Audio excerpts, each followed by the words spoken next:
Welcome back to Black Video News. I'm your host, Devin Matthews, here with the beautiful Christina Sajous from New York, hanging out with us today, Celebrity Edition right here. Thank you so much for joining us. How are you today? I am great. I found myself a little corner here in our rehearsal studio because we're in the process of getting ready for our second leg of tour. So I'm very optimistic because this is day two. And every time that I get into this rehearsal space to work on this show, I feel so revived and excited for what the audience is to experience. Well, that is amazing. Again, thank you so much for taking this interview. So excited to learn more about you. With that said, tell us how you got started in performing arts. What was that like for you? Were you a child and did you take classes? Tell us how you broke into the industry. Yes, I definitely have been an artist my entire life. Hmm. My mother would say probably as early as sort of showing signs as a 3-year-old. Hmm. Um, like clockwork, I would literally come out of bed and watch, movies like Sparkle and Little Shop of Horrors. I'm talking about the Sparkle with Irene Cara and the tea, Yes. the early version. And I would just watch that every single day. And I found myself just attracted to the repetition of building an environment around me and playing characters. And so when I started to find the interest of repetition, because I am a creature of habit, which hasn't changed since a 3-year-old, Hmm. um, my mom submitted me in classes into Lee Strasberg School of Acting when I was 7.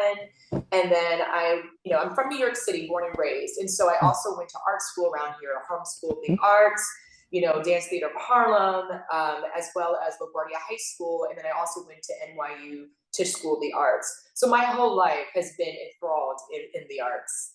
That is amazing. As we were talking before the interview, your story sounds so similar to mine. You started at the Lee School at 7. I started professionally here in San Antonio at 7. And just, my mother just immersed me. She was my biggest supporter and biggest cheerleader. And I think it's a lot for the parents of these talented youth these days, especially children of color, to see it and to recognize it and to let them develop it, right? Because I don't think you'd be sitting here if you hadn't taken your classes and hadn't explored your repetition and your creativity. So, to all the parents out there that see this, your kid has a gift. I'm a big advocate for that because performing arts, it helps reduce anxiety, stress. Children in the arts make better grades. It's just a better thing. We just love it, right? So tell Yeah. us a little bit more about what happened as you grew up. Did you start writing plays? Were you in shows in high school, college? How was that for you? Absolutely. Oh, I love talking about this journey because it's so intricate. I love also Mhm. talking about family and how important they are in in the supporting of the arts. We have to remember that the arts is a career, and the more that we Right. cultivate that vocabulary, that understanding, and that support, the more actually there is more value in the arts. Yes. We can't look at it as a hobby. It is actually a career for many. And so for me, it was important if I was going to dive into this world that I was going to be not only good at it, but also disciplined. Discipline for me is very important, showing up on time, learning your material, rehearsing your material, not only in the rehearsal studio, but also doing it outside. You Right. know, it's a full-time job being an artist. And so for me, being in schools and institutions was important because you learn the daily practice Right. of how it is to respect what you do. No pun intended, but R.E.S.P.E.C.T. I And caught so, that. yeah, just a little plug. Um, True, for me, there is a respect to art, and I feel like the more that you respect it, the more the energy reciprocates into the audience, and they feel that, so they start to respect it. I know there's been a lot of changes in our community, Mhm. especially in theater or in the arts in general. And post pandemic, I know we're doing a lot of the picking up, but there is purpose for art in Right. many degrees, and I think the more that we continue to respect it, the more that we continue to feed it, the more that we really instill our audiences. So for me, I always found the connection to be between artist and audience, and Yes. started to understand that my duty as an actor or a singer or a dancer, whatever it is that I choose to do, is to serve. That is my purpose. Is an Yes. act of service, Yes, it and is. that's, you take the moment away from you and you make it about your audience, because the point is to share a story with them. Stanislavski says, love the art within you rather than you within the art.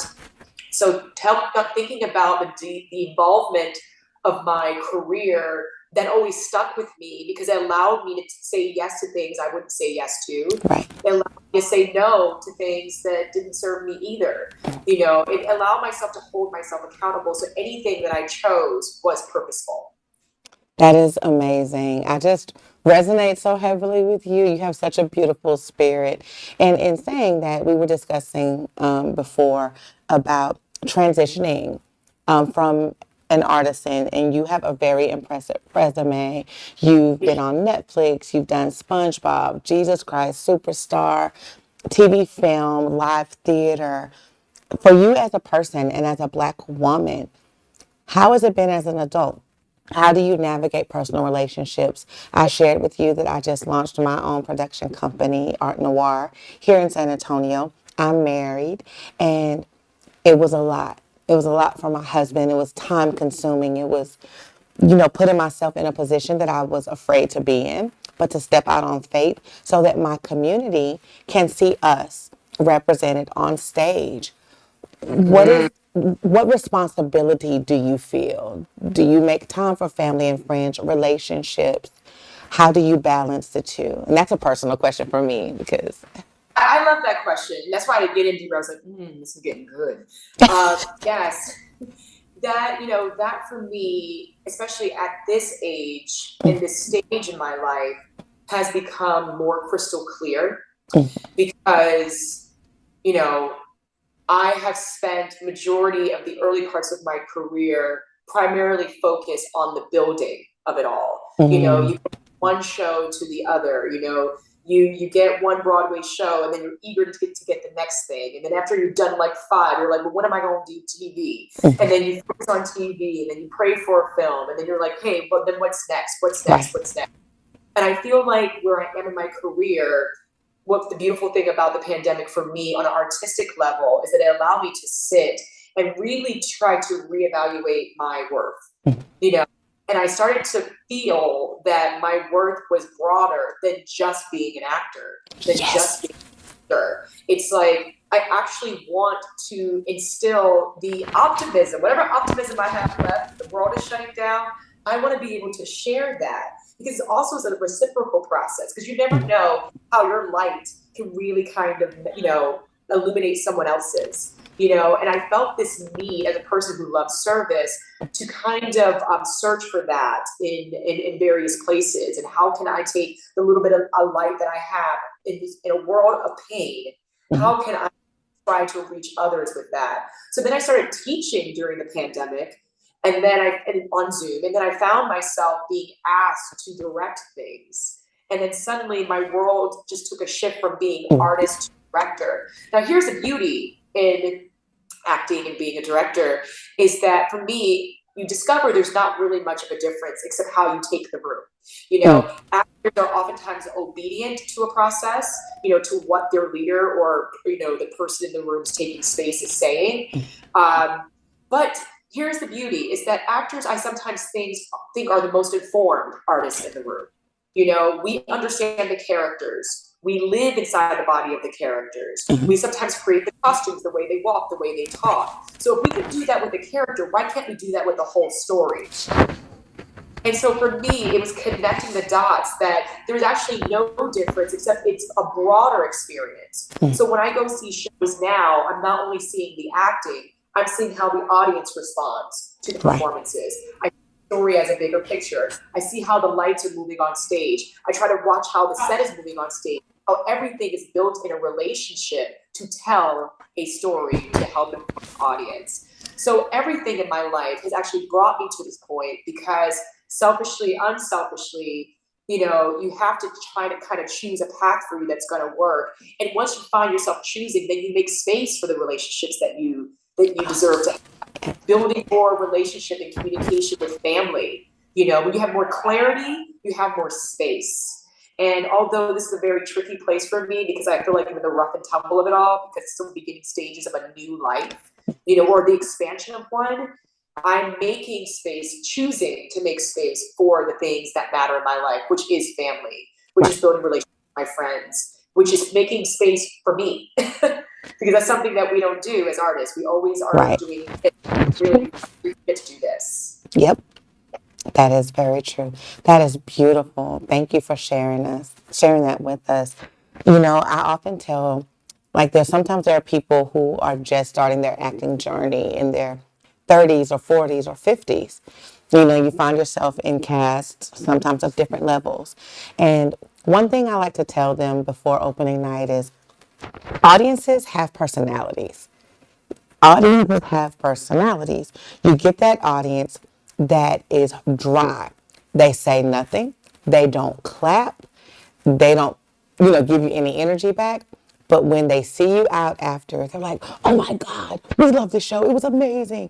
And then you get that audience that is just so fun, laughter, energy, and they're just giving it to you all night. And then you get those audiences that are in between. You get a few claps here, a few claps there, but they love it.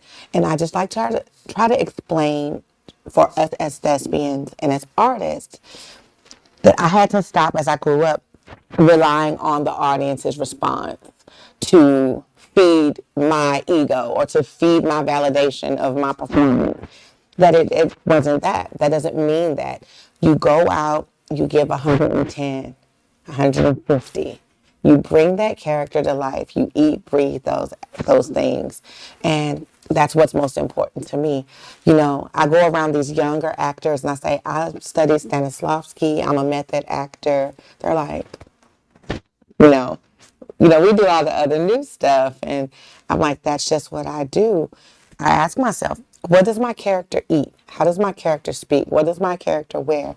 Those are things as artists. As I took on the flip side when I did my production, okay, I'm leading these children. I'm leading these adults. Some of them who have never been on a stage in their lives. And I think that was the joy for me. I'm nowhere near your level. I aspire to be one day. But the joy, when you see your cast light up on stage, I know that touches your heart and you're allowed to share those gifts and your experience from TV film, from, theater with your cast. So with that in mind, what's your preference? What do you like to do? Would you like to have a lead in a big feature film? You want to, do some Saturday Night Live? You want to, what's next for you? What do you want to do? Well, interesting. You said so many things that I really wanted to really support you on, because I think there's a lot to what you're saying that even led to the last question.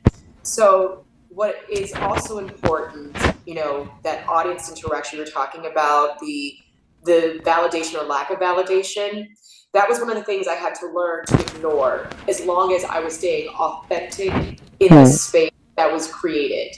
And I think authenticity is a really hard thing to get, because when you're playing a character, it feels like it's outside of yourself. But you can still play a character and create an authentic life and experience inside of a character that's never existed. That's right. And you know what, Christina? I want you to put a pin right there. We'll be right back. We're going to take a quick pause for the pause. Girl, don't let that go. We'll be right back with you guys. I'm Devin with Black Video News. Thank you. Before we celebrate the freedom most Americans have, we must fight for the freedom all Americans deserve. Because all lives can't matter until Black lives matter.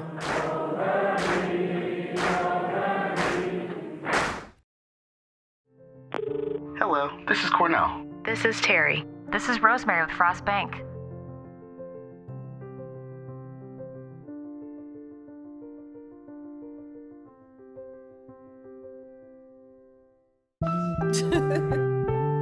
It feels good having someone on your side to care for, be there for life's twists and turns that it has in store. 'Cause it's the little moments where we show how much we care And with so much to protect each day, a little goes a long way. Nationwide is on your side.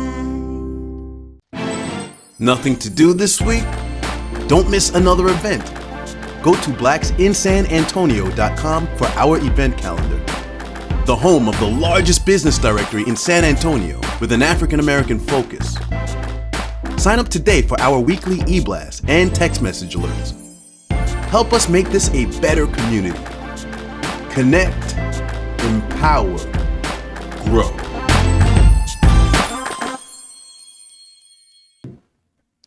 Welcome back to Black Video News Celebrity Edition. I'm your host, Devin, here with the beautiful Christina Sajous, here talking about a little R.E.S.P.E.C.T. Welcome back. This amazing show. Please tell me everything. Tell us all the good stuff. Well, leave some of the good stuff because I'll be there to review it. So leave some of the good stuff, but tell us how this came about, how you came to join this masterpiece as the director, and what has it been like for you? Oh, wow. Well, it's definitely been a journey. I can't say it's been an easy one because when you embark new chapters in your life, it's always going to take a certain new muscle to flex and to gain and to build, right? And so this particular project was actually created in Australia and it was brought to America with the intentions of how do we bring our American audiences into the story of Aretha, right? And so it's not a concert, it's not a musical theater piece, it's not a cabaret. I would look at this more as a theatrical concert, which is why that while I was hired, because I do come from the theatrical world, and we wanted to find a way to reinvent the idea of theater and concert, and how do we bring our audiences in with a story about Aretha's life, integrating her life, her legendary life, while also celebrating her legendary music. Yes. And for me, the beauty that really was kind of like the thing very crystallizing to me is something that feels larger than life, the motto of like celebrating the legend, but identifying the legend inside of us. And it goes back to that relationship between artist and audience that I really do truly care about.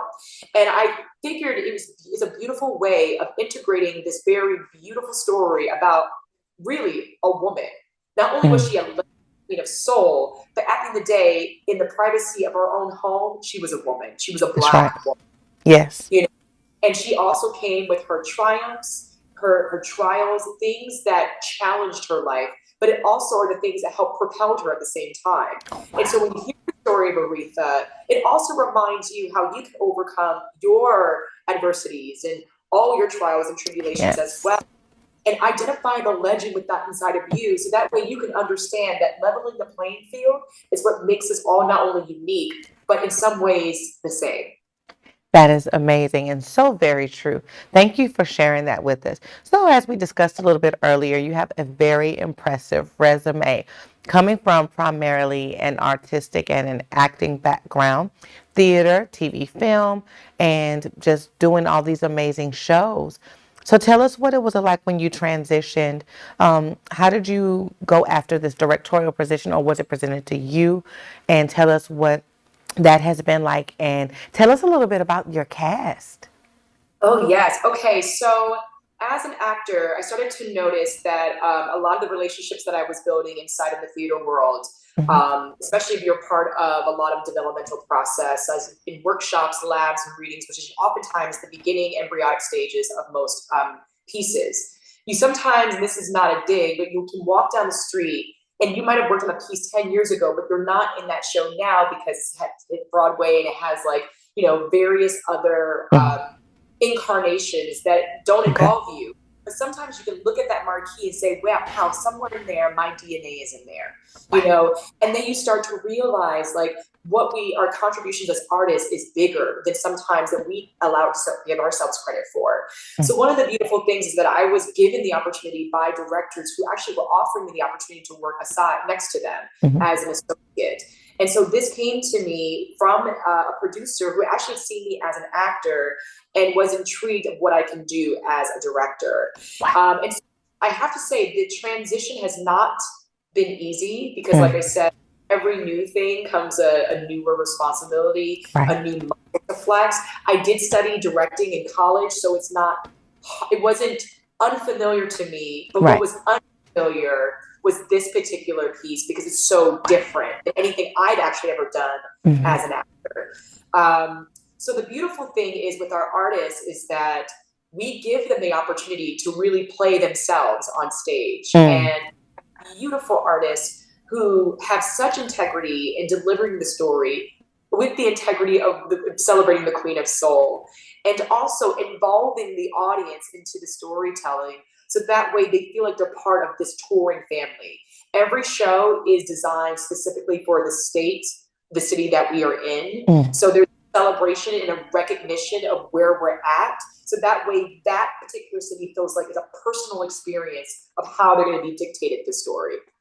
That is so amazing. So tell me a little bit about some of the characters. What can we expect? Are these only singers, only dancers, actors? Are they multi-hyphenate? Tell us a little bit about the setup and what your Oh, vision was. yeah, they are definitely multi-hyphenate. I mean, these are beautiful singers, beautiful Yeah. actors, humans, beautiful dancers, beautiful presenters, beautiful looking. Wow. There's a lot of beauty in the authenticity of who they are, which is the most important thing that is being expressed in this piece. I will say one of the things that was most important to me in this particular project was to really push activism Mm. and how Aretha was very intricate in the world of Yes. activism. That was her entire life. I mean, this woman was next to Martin Luther King and I traveled with Martin Luther King, know. marched beside Martin Luther King, Mhm. but then also full circle sang for the president, Black President Barack Obama at Right. his inauguration. So her life was always filled with activism. And there's a Yes. number in the show that I literally dreamt about before putting it on its feet. And it's the song Change is Gonna Come. Mhm. And in the middle of the show in the first act, and for me, that felt like that was the heart of our production, because what you'll see on the LED screens, aside from a beautiful singer delivering that story the way that maybe Sam Cooke would have sang that song, Right. above them is also the projections of like the evolution of protest, but also the Mm. evolution of unfortunate circumstances that are police brutality. So you Right. see in the 60s, bodies being chased, Black bodies being chased by dogs, being abused by police officers, but seeing how we were still resilient and overcame it all, and how you can see Martin Luther King marching, how you can see the men with I Am a Man marching, Mhm. Mhm. all this declaration of people's independence that not only reflected in the 1960s, but then seeing it fast forward into now and how we're still in the act of protest and how that's a Wow. very important detail in our lives as people with freedom of speech that we've always had. We've I always love had. that. It just doesn't mean that it's been ever respected. And I think in this opportunity, in this show, we are also going to respect the fact that we have our own Declaration of Independence. Yes, that is beautiful. Thank you for sharing that. So, tell me a little bit about the tour process. I'm unfamiliar. I'm stationary, here in San Antonio. How do you do your costumes? Tell me about your costume and lighting design and sound. Yes. All of those things are just a part of the movement. What is that like on tour? Yes. Okay. Well, I don't actually tour with them. My job is to put the show on its Hmm. feet and be the brave souls to share that amongst various cities. But it is I would say, a very fast paced life. And I think Mm. what makes it special for them is that not only do they get a chance to visit various different cities, but they also get a chance to understand how different cities receive this story, because you can Gotcha. also tell when maybe there's some folks in the audience who are unfamiliar with her music, and then you have the cities who really are familiar. And so Right. it's a test for them to always kind of think and perform impulsively, because you are always submersed in a different environment. Right. That is amazing. So, what do you see for Aretha? Do you see it going on another tour? Is it something that you would be interested in working on I don't know how the seasons or things work, so excuse my ignorance to Broadway and to the tours. Yeah, so what do you think? What do you think it's going to take you guys this I time next think, year? oh, thank you for asking that. I think the more that we continue to create an authentic experience, the more that we will attract audiences, you know. So Wow. it's hard to say what the projection of this particular piece is, because right now the intention of what it is right now, this moment, is a tour to share amongst various cities. Right. But, you know, when we think about it, the beauty of that is that it, you know, yes, Broadway is a beautiful space to bask in the beauty of art. But the luxury that we have as a tour is that we get a chance to share it all over the world. You Right. know, and I would imagine ticket prices being somewhat slightly different, you know, and I would also hope affordable. So audiences who may not think they can see theater will be able to afford to see theater, you know, that audiences who may never seen theater before can find an opportunity to get themselves to the Yes. theater. At least like, oh, I'm not really a theater fan, but I love Aretha. And if that brings them to the theater, then we are still cultivating the community. Yes. So for me, it's Broadway is fantastic, but to be a part of a US tour is a much broader idea that I hope it continues to be a machine that continues to work, because the story in itself is the gospel and it is the message that we want to spread, not just in I one love place, but that. That is amazing. And you guys are coming, the show is coming to San Antonio at an amazing time. You know, we have the #1 MLK March in the country. We've beat Atlanta, Georgia several times for that. So you're going to be in the middle of Dream Week, which is like this elongated few weeks of tributes to Dr. Martin Luther King. Our MLK March will be that Monday. I know that my organization is participating. I also have a band here. We're participating, and we're just going to be hot. So you guys are going to be coming in during a time where MLK and Black History Month are kind of be on the cusp and being celebrated. So it's like perfect, yes. perfect timing. Thank you so much, Christina. I just appreciate the interview. I hope that God blesses your tour and everything that you do and touch. I would love to stay in touch with you. You're just a beautiful person. And please Thank you so much. do, And I'm person. your girl, Devin, signing off here at Black Video News Celebrity Edition.